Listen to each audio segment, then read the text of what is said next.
Haze City, now known as Haze, Kansas, is a town with humble and dangerous beginnings. It was once home to a military fort and a town full of cowboys, outlaws, trains, and a population of mostly German immigrants. As it began, Haze City competed with surrounding towns, fought lawlessness, grew with the help of many well-known historical figures, and now is the home to a beautiful city known for its college, Fort Hays State University, and flourishing population of people from all around the world.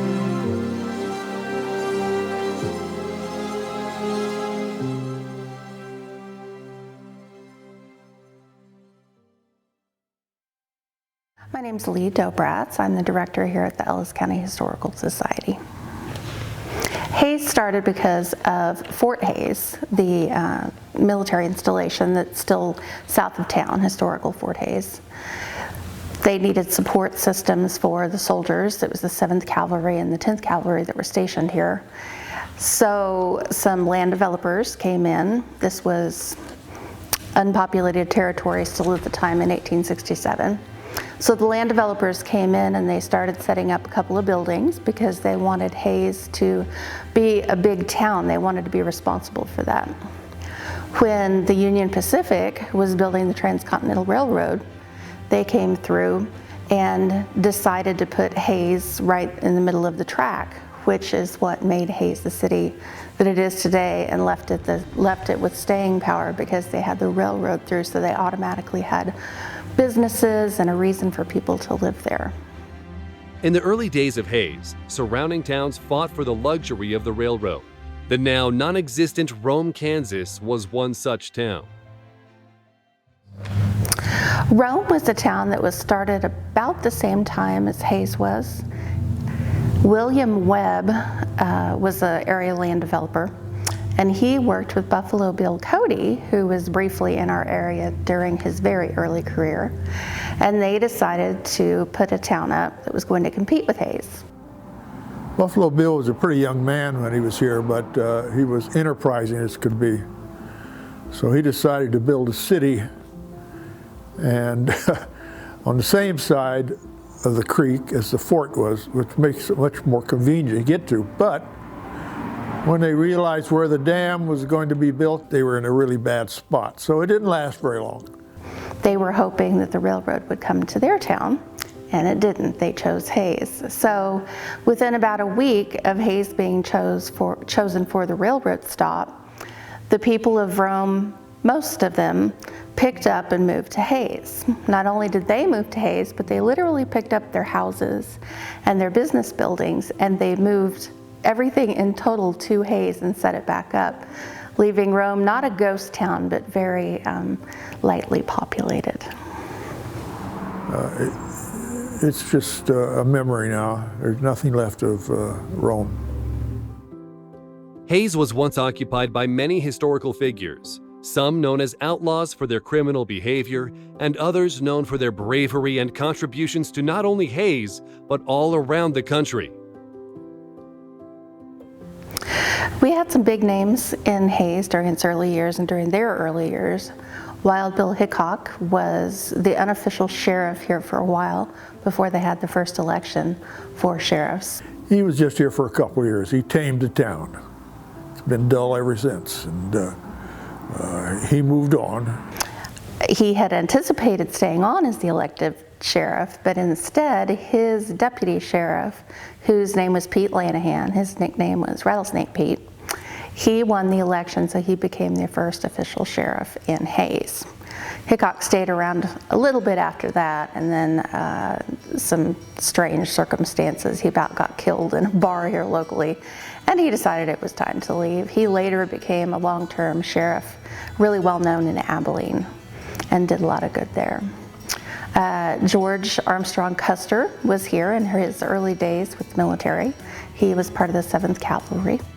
He was major when he came here, and he was out to fight the Indians or protect the forts. The last one that I mentioned in association with Rome was Buffalo Bill Cody. He's known later for his Wild West show that he put on with Native Americans and tons of horses and did the whole Wild West thing. But when he was here, he was still a buffalo hunter. And he was actually hired by the railroad to kill buffalo and provide meat for the railroad workers when they were coming through, because there were so many people working on the railroad and they needed a good way to feed them. Still located on Main Street, the Chestnut Street District started as a hub for local businesses and has grown into a staple of downtown Haze. The Chestnut Street District is a whole section of buildings downtown that are historical in nature, because this was the original downtown area for the city. And the railroad track goes through in between 9th and 10th Streets. Now that was the old Main Street. It was lined up right along the railroad track. What is Main Street now that goes north-south used to be called Chestnut Street, hence the Chestnut Street District. And if you come and drive down here, you can see old buildings. There's the George Phillip Hardware store. It's a stone building just a couple blocks north of us. Our stone church on our property here at 7th and Main is also on the historic register. It was built in 1879 as a Presbyterian church, and it's one of the earliest buildings down here. Many great people contributed to the growth of Haze, but one man, Justice Bissings Jr., is notable for his extensive work in building design, electricity, and even telephone service. Yes, Justice Bissing Jr., the gentleman that built the Mary Elizabeth home. He was quite a Renaissance man. He was very entrepreneurial. I don't think the man ever slept. And when he was 29 in 1891, he was commissioned to be the builder for the Catholic Church in Catherine, in his hometown. He designed the interior and the exterior of the building and oversaw the construction. And he also designed the interior decorations, which are really intricate filigree wooden creations that he created with his foot-pedaled scroll saw, which we have in the museum on display. He really liked the decorative arts. For the next 10 years after 1891, he was a very, very busy man. He was commissioned to then work on many other churches in the county, including in Munger, Pfeiffer, Liebenthal, Russell, and then not too long after that, the St. Joseph Church, the Catholic Church in Haze, which is on 13th Street. The original construction manager fell and broke his leg, so they hired Justice to come in and finish up. So you'll see if you go into St. Joe's that they have that filigree work on the interior just like Catherine does, because he designed it and made it. Still in that 10 years was when he started building the house. He built several houses around town. He was untrained, but he was a very quality architect. He was very good at design in general. The first home he built is at the corner of 4th and 7th on the southwest corner. It's currently the Mary Elizabeth home, and that was his family home for a while he lived here. He built past that. He got into building in general, and he built several other houses around town, including two that are side by side at the corner of 11th and Hall. The one that's right on Hall Street, it's referred to as the Rock House, and when you drive by you'll see why. And then just to the west of it is a tiny little white house that looks kind of like a castle. He really loved the Victorian turrets on his homes, and you'll see that's a common theme. But that tiny little house was one of his also. He managed to open the Haze Planing Mill, which is still a business over on Hall Street. And by opening it, it allowed him to have a great workplace to make all of those great wooden creations. And the planing mill still processes wood products, and they do carpentry. They make cabinetry, they sell special tools, and they do design work, just like he always did. Then in 1901, with his partner Harvey Penny, they bought the telephone service that had been started a year prior and was not successful with the man that started it. So they bought it and expanded the telephone service. When they started giving out telephone numbers, the Bissings were number 1, so their telephone number was 1. And his daughters worked in the switching stations. The way that they used to have to run the phone system, they had a person that actually connected you to who you wanted to talk to with wires. And so his daughters worked in the telephone office. Haze was once known for its dangerous lack of law enforcement, and as a result, many people were killed in gunfights, knife fights, and hangings. With countless people dying, they had to put the bodies somewhere. This is where Boot Hill comes in. Boot Hill is the first Boot Hill cemetery west of the Mississippi, the one here in Haze. It started in 1867, the same year that Haze started, but because of course people died the first year. The reason it's called Boot Hill is because the people who were buried there were said to have died with their boots on. They were not sick, they were not old, they were active, and they probably got killed in gunfights or something similarly violent. So that's why it's called Boot Hill. There were lots of burials there, a lot of bad guys. There were stories of some prostitutes that were buried there, but not a lot of what we would consider normal folk. You know, they were mostly criminals and people who kind of had shady business. So Mount Allen Cemetery is currently, and has been, at the corner of 27th and Vine. It's the old cemetery up there. And that land was donated by a man named Martin Allen, which is why it's Mount Allen. He donated that land because his 13-year-old daughter had died of an illness, and he didn't want her buried with all of the criminals. And he says, well, I'm not going to bury my daughter out there where all those shoot-'em-up cowboys were buried. And so he gave the city some land for a cemetery we still use called Mount Allen.